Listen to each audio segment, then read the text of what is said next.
God, I love Seth Godin.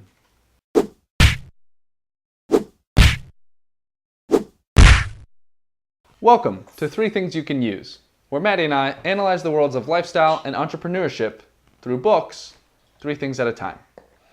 This week's book is Leap First, Creating Work That Matters by Seth Godin. This book is 2 hours and 6 minutes and is only available audibly. It is described on Amazon. It's described on Amazon as follows. Recorded in an intimate gathering of aspiring entrepreneurs, writers, and leaders, Leap First teaches us 49 essential principles, practices, and life lessons that have helped Seth and most in his own work and life. More than an audiobook or keynote speech, each track here presents a carefully chosen catalyst intended to trigger our own passion and insight with each listening. It always feels too soon to leap.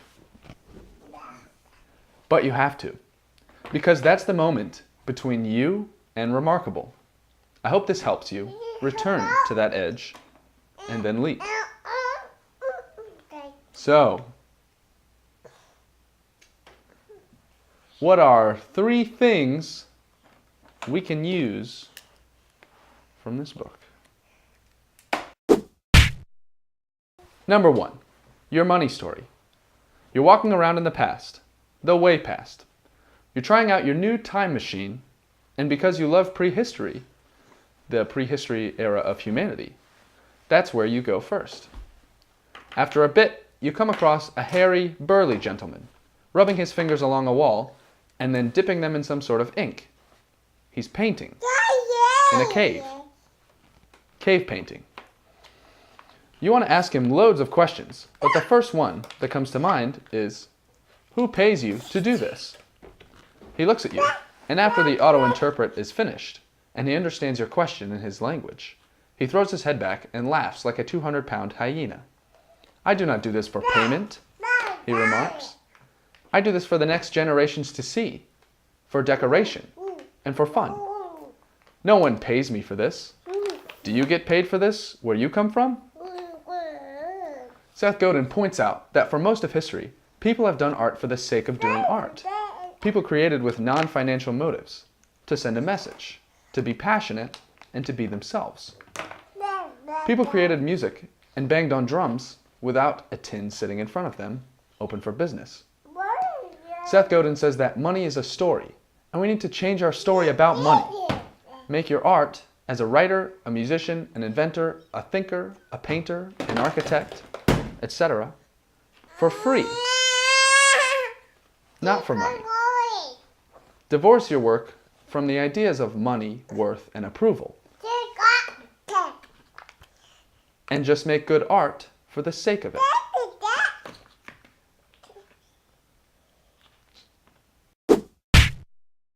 Number 2, here, I made this.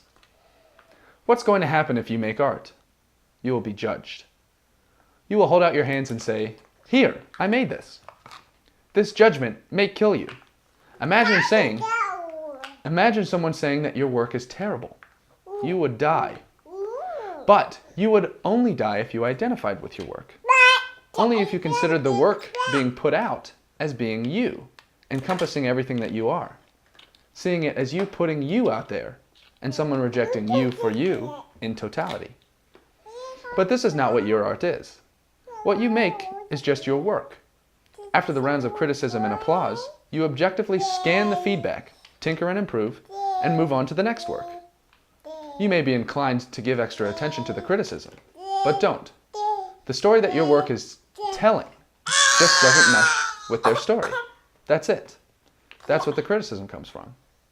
If you are really doing something meaningful, that might not work, then your art won't mesh with everybody. But don't give the critics extra attention. That will just lead to doubt and make it harder for you to sit down and get back to work tomorrow. Number 3, the comparison trap. She has more followers than me. He's making more money than me. She's happier than I am. And so on. What is the best way to feel unworthy and incompetent? Fall into the comparison trap. Pick a metric that you will lose at, and then pit yourself against someone who is ahead of you in that metric. It works every time. Maddie right now is comparing herself to smaller babies that can fit into their high chairs better, who have better dads that buy them bigger high chairs. And on the other hand, who would actually think to compare down, to see that you have started your trek towards something better, or that you are winning in some other compared metrics? Comparison can go one of these two ways. Make sure that you're going to play the comparison, that if you're going to play the comparison game, that you are using it to your advantage and in your favor, not giving yourself another framework that makes it harder to sit down and do your work. Seth Godin even suggests that the most wise route, the better route, might be to avoid comparison altogether.